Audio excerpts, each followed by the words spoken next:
I've been working on something pretty cool. For a lot of 2022, I was cranking away on this project and trying to keep it at least somewhat of a surprise. All that work has finally paid off, so I can share it with you. I have made a Nintendo controller coffee table!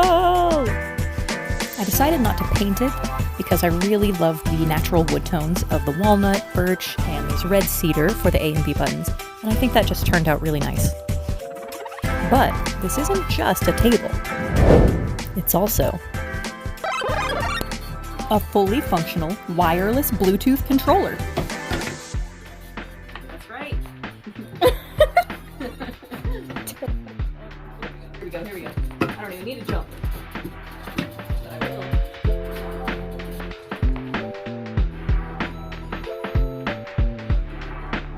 I had to learn so much about electronics for this project, which wasn't something I had a ton of experience with.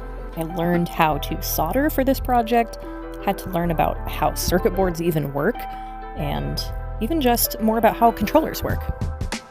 So on most controllers, each button is separated into two different pieces. They're just barely kept apart, so the electric signal doesn't go through.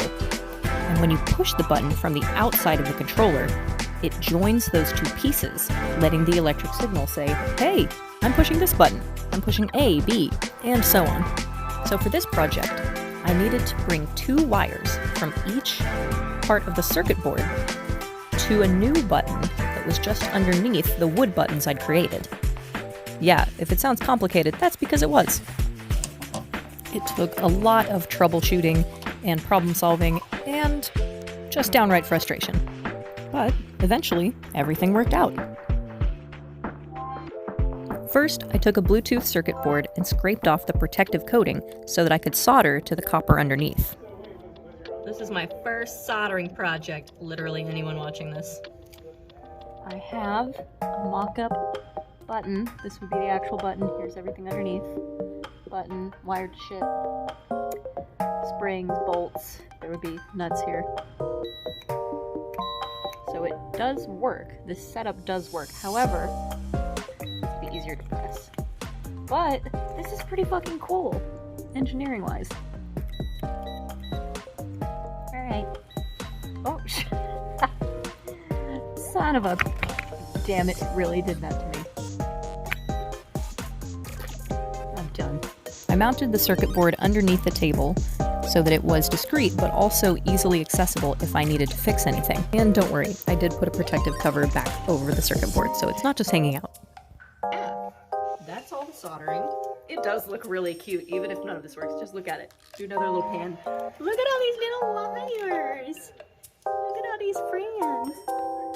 They're just so cute. There was a lot of back and forth on the buttons, getting the tension just right, getting the right spring size. Oh man, it was a lot.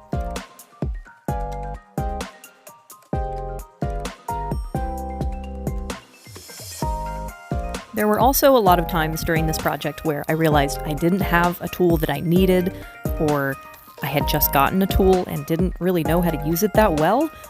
So there were a lot of goofs and going back over things, but I think it turned out pretty well.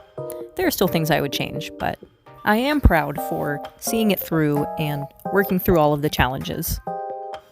Even though this project took so much time and energy, it was also so fun. It looks so awesome in my game cave, and it's probably just the coolest thing that I own now. And having done it, now I feel confident to dream up all kinds of crazy projects to do next. That's how it's done.